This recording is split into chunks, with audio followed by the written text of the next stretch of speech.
Welcome to exam of knowledge. तो कैसे हैं आप लोग। आज हम करने वाले हैं RRB NTPC maths PYQ series 2।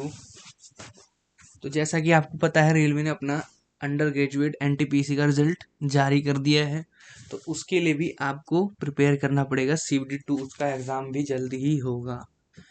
तो हम जो कर रहे हैं पीवाईक्यू सीरीज में, मैथ्स तो यहीं से आने वाली है। मैथ्स के लिए टेंशन नहीं लेना, बस इसको रेगुलर बेस पर हमें प्रैक्टिस करनी है। प्रैक्टिस करोगे उतनी जल्दी आगे जाएंगे।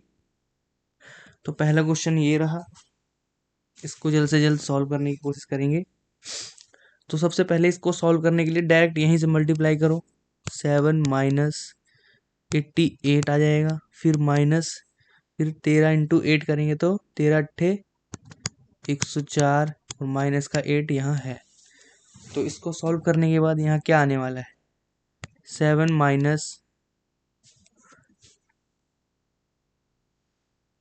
4 = 12, 112 माइनस 88। तो 7 - 200, तो यहाँ आ जाएगा हमारा 193। लगता है पहले ही क्वेश्चन के ऑप्शंस रॉन्ग है। ये मैंने नहीं बनाए हैं, ये एग्जाम में आए हुए हैं। ऑप्शन रॉन्ग है, इसका आंसर होगा 193। सिंपल सा क्वेश्चन था। सेकंड क्वेश्चन करेंगे अब हम। कोई व्यापारी किसी वस्तु के अंकित मूल्य पर 10% की छूट देता है और 15 वस्तुएं खरीदने पर 4 वस्तुएं मुफ्त देता है और पूरे लेन देन में 35% लाभ अर्जित करता है। माना कि कोई ग्राहक 15 वस्तुओं के लिए भुगतान करता है, तो वस्तु का अंकित मूल्य उसके क्रय मूल्य से कितने प्रतिशत अधिक है। तो सबसे पहले इस क्वेश्चन को पढ़ने के बाद हमें ये समझना है कि 15 वस्तुएं खरीद रहा है और 4 वस्तुएं क्या दे रहा है? मुफ्त। मुफ्त का मतलब क्या होता है? 15 वस्तुएं सेल कर रहा है और प्लस 4 उसके साथ जा रही है। तो वो बेच कितनी रहा है? 19 वस्तुएं। टोटल बेच 19 रहा है, ले कितने रुपए के पैसे ले रहा है? 15 वस्तुएं के पैसे ले रहा है। इतने वस्तु के वो पैसे ले रहा है। तो समझने वाली यही बात है। अब समझ गए होगे आप लोग। अब करना है इसे डायरेक्ट। कैसे करना है कि पहले तो डिस्काउंट करेंगे। 10 9, 1/10 की छूट ले रहा है, तो 10 से 9 हो जाएगा। 15 वस्तुएं, 15 वस्तुएं कितनी बेच रहा है? 19 और 15, 4 फ्री दे रहा है। जा तो उसकी जेब से रही है 15 और 4 दोनों। अब यहाँ पर x y और नीचे ले लेंगे हम जो वैल्यू आएगी प्रॉफिट की। 5 5 सत्ते 35, 5 दूनी 10, तो मतलब 27। 9 से ये कैंसल, 3 से ये कैंसल, 1 0 से 1 0, तो यहाँ आ जाएगा 10 और ये हो जाएगा 19। तो आप देख सकते हैं कितना परिवर्तन आया है 9 का बट्टे 10 में इंटू 100। 90% का परिवर्तन यहाँ लिखा हुआ है। मूल्य के क्रय मूल्य से कितने प्रतिशत अधिक है? 90%। अब नेक्स्ट क्वेश्चन करेंगे। और एक इससे पहले करने से पहले एक बात बता दूं, इस क्वेश्चन को सॉल्व, इन सब क्वेश्चनों को सॉल्व करने से पहले आप खुद करें, मेरे सॉल्यूशन से देखने से पहले, जिससे आपकी स्पीड भी बढ़ेगी और आपका माइंड भी जल्दी काम करेगा। तो इस क्वेश्चन को करेंगे। यदि चतुर्भुज के चारों कोणों का अनुपात कोण x, कोण y, कोण z 2:3:4 2:3:3:4 है, तो कोण x का कितना है मान? x का मान निकालना है हमें। अगर हम एक चतुर्भुज बनाते हैं तो ये 4 कोण बनेंगे इसमें। तो इन चारों कोणों का योग कितना होता है?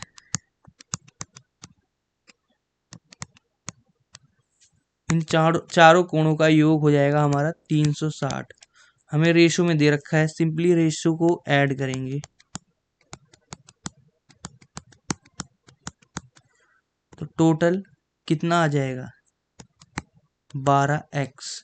और यही इसी की वैल्यू दे रखी है हमें 360 डिग्री, तो हमारी x की वैल्यू आ जाएगी 30 डिग्री। और हमें पूछा है x का मान, तो x कितना है, x है हमारा 3, इसमें 3 का मल्टीप्लाई करेंगे तो आंसर आ जाएगा हमारा 90 डिग्री। तो 90 डिग्री कौन सा ऑप्शन है, सेकंड ऑप्शन, ये सही हो जाएगा। तो नेक्स्ट क्वेश्चन करेंगे गाइस। क्वेश्चन 5, 5 क्रमागत पूर्णांकों का औसत 12 है। इन पूर्णांकों में से सबसे बड़ा पूर्णांक ज्ञात करें। सबसे बड़ा सबसे बड़ा पूर्णांक और 5 क्रमागत पूर्णांक, क्रमागत मतलब लगातार, कंसेक्यूटिव नंबर्स। इसको सबसे सिंपल करने का तरीका यही है, इसको फॉलो करें, एग्जाम में भी आपका क्वेश्चन जल्दी बनेगा।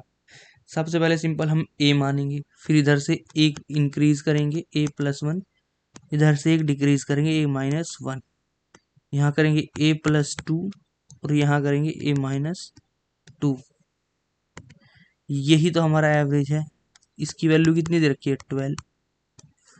और सिंपल हो जाए सबसे बड़ा, तो सबसे बड़ा ये है 12+2, यही हमारा आंसर हो जाएगा, ऑप्शन नंबर 3 जो है। क्वेश्चन नेक्स्ट करेंगे। इसमें पूछ रखा है कोई व्यक्ति 19 kilometre 8 kilometre per hour 5 kilometre per hour की चाल से दूरियों को तय करता है। संपूर्ण यात्रा के लिए उसकी औसत चाल कितनी है। औसत चाल निकालने के लिए सबसे सिंपल इसको करने का तरीका, सबसे पहले लिखेंगे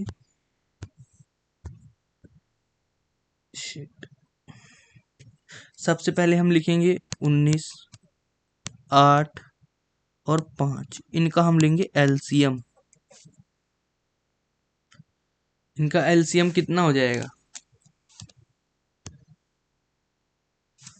8 पंजे 40, 19 चौक 76, तो हो जाएगा इसका एलसीएम 760।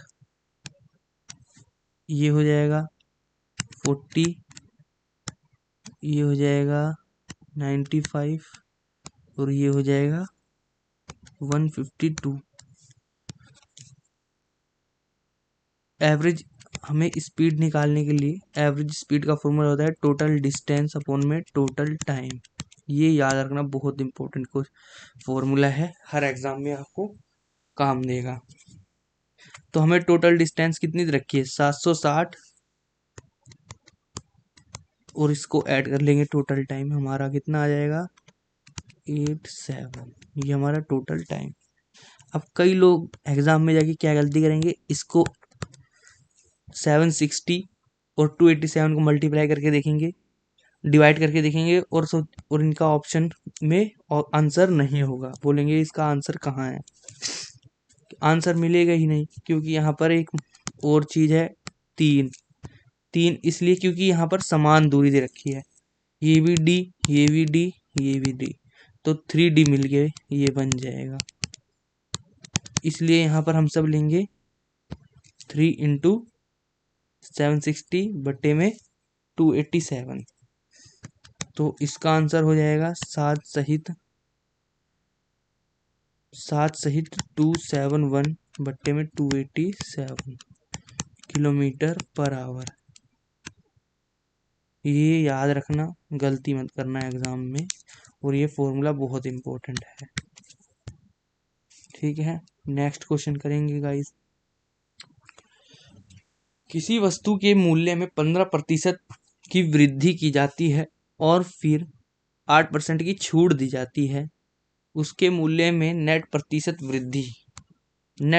वृद्धि कितनी होगी, ये ज्ञात करना है। सिंपल लिखेंगे, 15% को क्या लिखते हैं, 3 बट्टे में 20, 8 को क्या लिखते हैं, 2 बट्टे में 25, बस। तो 20 से 23 इंक्रीज हुआ, फिर छूट दे देंगे इसमें 20, 25 से 23, सिंपल 529 यहाँ हो जाएगा, और यहाँ हो जाएगा 500। कितना इंक्रीज हुआ है, 29 का 500 के आधार में इंटू 100, ये हो जाएगा हमारा 5.8% की इंक्रीमेंट। ऑप्शन नंबर थर्ड सही। नेक्स्ट क्वेश्चन ये है, धारा की दिशा में चाल 125 किलोमीटर है और धारा की विपरीत दिशा में 125 नहीं 25 किलोमीटर पर आवर है। किसी स्थान तक जाने और वापस आने में टोटल टाइम ये लग रहा है। नाव द्वारा तय की गई कुल दूरी, नाव द्वारा तय की गई कुल दूरी हमें डिस्टेंस निकालना है। सिंपल डिस्टेंस का फॉर्मूला क्या होता है? एक्स, अगर हमें ऐसे, इसका फॉर्मूला मैं बता देता हूँ आपको। फॉर्मूला, इसका फॉर्मूला है एक्स इंटू में वाई बट्टे में कुल दूरी, कुल टाइम। अगर कुल टाइम देंगे तो हम एक्स प्लस वाई इंटू में टोटल टाइम करेंगे। ये डिस्टेंस का फॉर्मूला है, टोटल डिस्टेंस का। और अगर एक्स इंटू वाई बट्टे में एक्स माइनस वाई इंटू में टोटल टाइम नहीं, time difference, difference time difference यहाँ पर लेंगे। ये भी डिस्टेंस का फॉर्मूला है।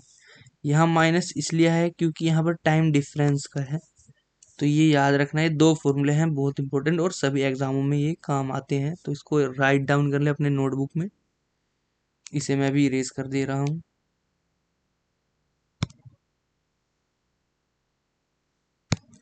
इरेज करने के लिए हमें ये करना पड़ेगा।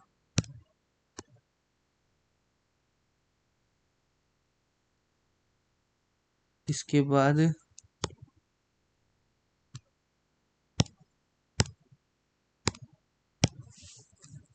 अब इस क्वेश्चन को कैसे करेंगे देखिए गाइज।